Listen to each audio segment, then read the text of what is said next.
Posting diri, mungkin saya seorang laki-laki ataupun seorang wanita posting fotonya untuk diberikan kepada keluarga yang di rumah, anak-anaknya dan sebagainya, adalah sah-sah saja. Kalau untuk adiknya, anaknya, Umi, saya pengen Umi lagi di mana, masa nggak boleh? Tujuannya untuk kemuliaan, untuk kebaikan, sah-sah saja. Kecuali pamer kecantikan untuk diumbar di media sosial dan sebagainya, kan jadi punya masalah lain, bukan masalah postingan.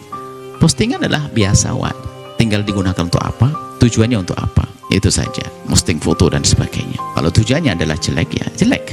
Kalau tujuannya adalah untuk menyampaikan kepada saudara yang di rumah dan sebagainya, mungkin keluarga di rumah pengen tahu betul sehat atau tidak. Dari kemarin udah ada WA, suamiku lagi ngapain ini, tolong abang, saya sehat, nggak percaya, abang foto dulu depan Ka'bah lagi tawaf.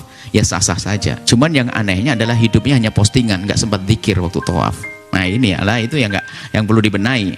Ya, biarpun tidak haram lah, tapi kan keluar daripada ikrar kerinduannya kepada Ka'bah musyarrafah, kepada Allah.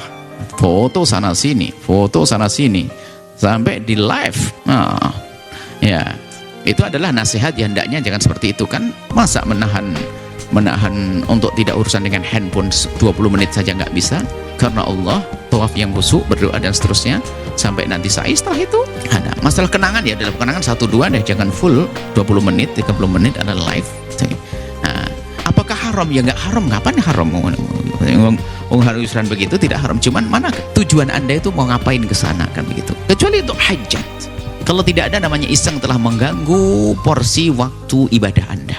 Waktu kedekatan ibadah Anda sudah Anda ganggu dengan orang yang ada di rumah. Baik, ini adalah masalah posting, jadi kita tidak gampang nilai unis. Kemudian, apakah ibadah harus diekspos, apa diberitakan dan sebagainya?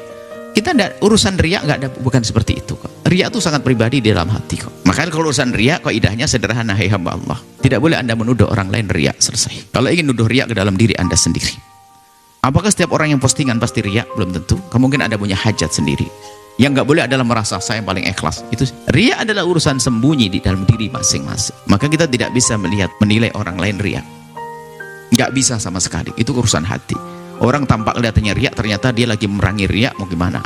Dia sedekah. Tolong wahai kaum muslimin, saya bangun masjid. Tolong Pak Imam masjid, khatib masjid, saya mau berderma ke masjid ini. Tolong nanti setiap khutbah, sebelum khutbah Jumat diumumkan kalau saya nyumbang 100 juta.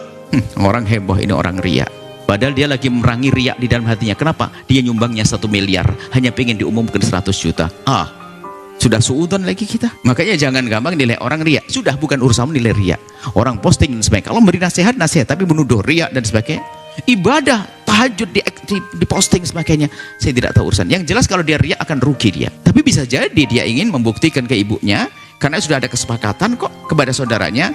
Pokoknya kalau kuliah ya, jangan lupa tahajudan loh ya. Iya Mi, akhirnya apa? Dia tahajud di apa ya? Live. Lebihnya lihat ibunya karena sudah perjanjian.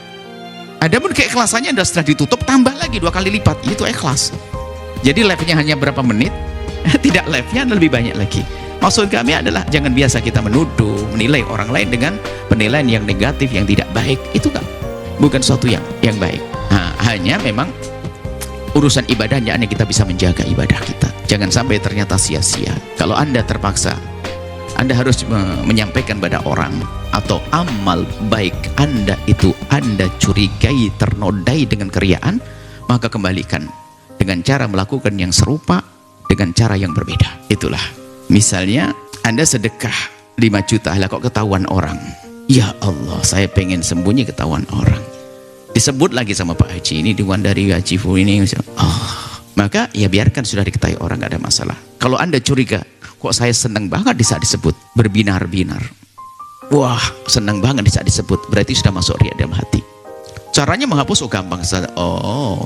Hei hawa nafsuku, kau senang tadi disebut depan orang banyak, apalagi itu depan kan kamu mau nyalonkan. Diam-diam langsung apa? Dari 5 juta saya kali 5, 25 juta saya masukkan keropak masjid, nggak ada yang tahu. Bless. Boleh Anda sholat depan calon mertua, Allahu Akbar, sholat sunnah biar jadi calon mertua.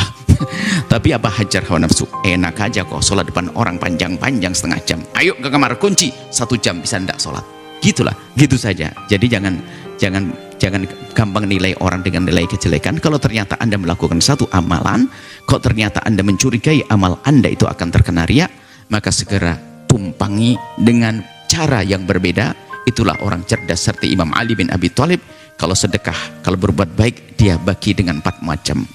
Yunfikuna bil-laili wan-nahari sirra wa alaniyatan. Warna-warni. Sesaat ditampakkan agar ditiru, tapi yang disembunyikan lebih banyak daripada ditampakkan. Sirra wa alaniyatan. Ada kebaikan dilakukan dengan sembunyi, ada kebaikan dilakukan terang-terangan, ada kebaikan dilakukan siang hari, ada kebaikan dilakukan malam hari. Jangan monoton begitu saja. Bahkan jangan juga kalau berbuat baik sembunyi-sembunyi tok, apalagi sedekah sirri. Maka ternyata memang hadis disebutkan oleh Nabi, sedekah yang paling hebat adalah sedekah sembunyi.